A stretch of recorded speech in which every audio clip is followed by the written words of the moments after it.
Light confronts darkness in North Africa. Hello, everyone. I'm Mark Martin. George Thomas has been on assignment. And I'm Wendy Griffith. Al-Qaeda carried out another deadly attack in Algeria this week, but there's another movement that's gaining influence in that region, and it's bringing hope. Gary Lane reports from North Africa. Another terrorist attack against innocents in Algeria. This one, like most in recent years, was the work of the North African wing of Al-Qaeda. The Algerian people are trying to move beyond a bloody 15-year Islamic insurgency that has claimed as many as 200,000 lives here. While the government continues its fight against Al-Qaeda and other Islamists, another battle is being waged, this one for the hearts and souls of Algerians. Muslims are coming to Christ here as never before, mostly in mountain villages among Berber ethnic groups. Yusuf Rahman is an Algerian pastor. The church is still growing fast, I have no doubt about it. And the TV has been tremendous impact in the lives of the people there, especially, of course, the Arabic television stations, where for the first time many Algerians, of course, they watch and to see and to hear Muslim converts who are preaching, who are teaching and telling their stories, and also getting some facts about their Islam and the faith in the Quran. Christianity existed in Algeria long before Islam, but disappeared in the 12th century. Today, Islam is the dominant faith, but Christianity is making a comeback. The Algerian church has grown to about 70,000 adherents.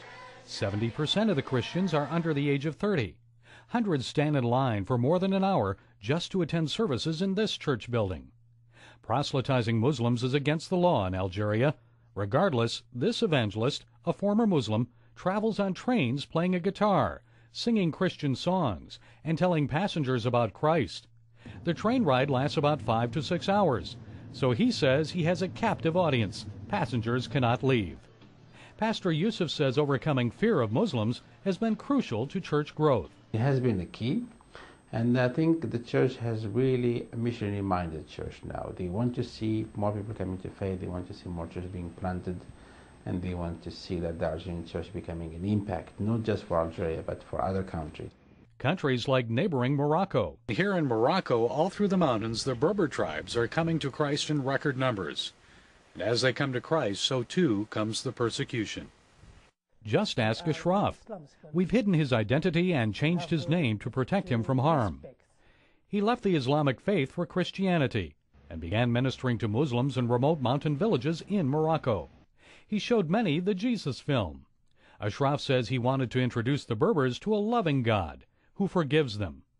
He forgives the sinner who makes him suffering. So this is the most important of those people who sin that. So they will not think about vengeance or something like this. But Ashraf has paid a high price for sharing Christ in Morocco. He was arrested and sent to a mental hospital where he was injected with mind-altering narcotics. Before he accepted Christ, Ashraf was arrested for associating with believers. He says national security police tortured him with electricity to get him to provide information about his Christian friends. Algerians have also faced persecution in their country. Last year, government officials shut down at least 5 house churches and several Christians were arrested. 2019, I think we expect it will be a tougher situation because now there's a complaint from the religious leaders and the imams, the religious leaders, and in Algeria to complain against what's happening, the evangelization of the Algerians. Their pressure has already led to a new, tougher law, a hefty fine and imprisonment for those found guilty of shaking the faith of a Muslim. The law has yet to be implemented. But Pastor Yusuf suggests laws cannot stop the amazing move of God in North Africa.